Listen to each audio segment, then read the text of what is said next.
அலபேடுக்கு வந்திருக்கோங்க. உள்ள லிங்கம் இருக்குது. அதுக்கு நேராக இங்கே எவ்வளோ பெரிய நந்தி சிலை இருக்குது பாருங்கள். இந்த சிற்பக்கலைக்காகவே இங்கே நம்மளை அழைச்சிட்டு வராங்க டூரிஸ்ட் எல்லாம். கைடு வச்சோம்னா சூப்பராக விளக்குவார். சும்மாவே ஃபோட்டோவை சுற்றி வளைச்சி எடுப்பாங்க நம்ம ஜனங்க. சிலைகள் பார்க்குறதுக்கு பின்னாடி பேக்ரவுண்ட்லாம் அழகாக இருக்கிறதுனால வளைச்சி நிறைய பேர் ஃபோட்டோ எடுத்துகிட்டு வந்தாங்க. நம்ம ஜிவி டூர் பிளானர்ஸும் சீக்கிரம் வாங்கன்னு எந்த அர்ஜென்ட்டும் டைமிங்கும் கொடுக்காதனால எல்லாம் சுற்றி பார்த்து நிதானமாக ஃபோட்டோஸ் எல்லாம் எடுத்துகிட்டு வந்தோங்க. என் பையன் வேறு ஃபோட்டோகிராஃபர் வேறெல்லாம் அப்பப்போ செய்வாங்க. இது ஒரு கோவிலுன்னு சொல்லியிருந்தேன் இல்லைங்களா. இங்கே சிவபெருமான் தான் குடிக்கொண்டுள்ளார். ஒரு சிவன் இல்லைங்க, 2 லிங்கம் இங்கே இருக்குது. ஒவ்வொரு சிவபெருமான் முன்னாடியும் பெரிய நந்தி சிலைகளும் 2 இருக்குது. இந்த சிவனின் அருளை பெறும்போது இங்கே இருக்க சிலைகளின் அழகையும் நம்மளால் ரசிக்க முடியும். அதுவும் வழவழப்பாக அந்த தூண்கள் இது எல்லாம் சாதாரண நம்ம ஊர் மாதிரி கருங்கற்களாக செய்யப்படலைங்க. சோப் ஸ்டோன் அப்படின்ற ஒரு கற்களால் செய்யப்பட்டிருக்கு அப்படின்ட்டு அங்கே இருக்க கைட் சொன்னார்.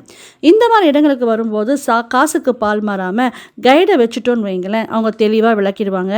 அதே மாதிரி ஸ்பெசிஃபிக்காக ஏதாவது சிலைகள் இருந்தால் அதை பற்றி விளக்கி சொல்லுவாங்க.